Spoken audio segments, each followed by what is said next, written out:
Tokyo, the dollar fell against the safe haven yen and Swiss franc on Tuesday as investors cut their exposure to riskier assets amid the partial U.S. government shutdown and signs of confrontation between the White House and the Federal Reserve.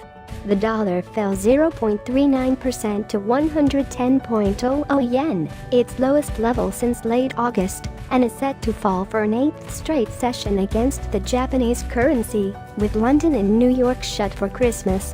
The yen also hit a 16-month high against the British pound, trading at 139.90 yen, and a 4-month high against the euro, at 125.60 yen. The Swiss franc rose 0.2% against the dollar to a 12-week high of 0.98355 to the dollar, extending its 0.9% rise on Monday, its biggest daily gain in 11 months. Gold rose to a 6-month high of $1,269.30 per ounce on Monday. U.S. stocks plunged more than 2%, while oil prices sank more than 6% in a holiday-shortened Monday trade, as developments in Washington added to investors' concern about a slowdown in the global economy next year. "People are saying this is a black Christmas," said a veteran currency trader at a major Japanese bank.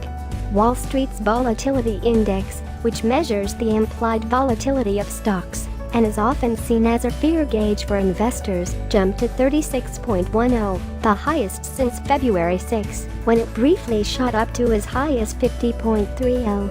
U.S. President Donald Trump blasted the Federal Reserve on Monday, describing it as the only problem for the U.S. economy, only days after reports surfaced that Trump had discussed firing Federal Reserve Chairman Jerome Powell. If talk of firing Powell becomes more realistic, that would undermine the Fed's independence as a central bank, and ultimately confidence in the dollar, said Ayako Sara, market economist at Sumitomo Mitsui Trust Bank. As a sell-off in equities escalated, U.S. Treasury Secretary Steven Mnuchin hosted a call with the president's working group on financial markets, a body known colloquially as the Plunge Protection Team. But holding such a meeting, which is normally only convened during times of heavy market volatility, did little to soothe the market. Some said the move may have backfired by hurting investor sentiment.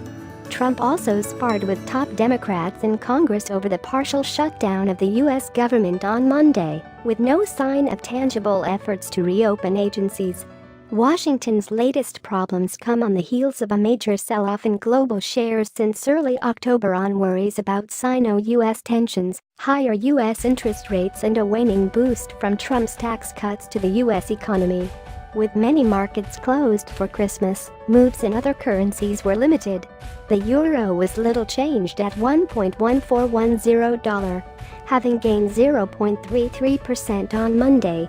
Commodity currencies faced fresh pressure as oil prices tumbled more than 6% on Monday. The Canadian dollar traded at C$1.3584 per US dollar, having hit a 19-month low of C$1.3614 on Monday. The Australian dollar fetched $0.7042, near this year's low of $0.70.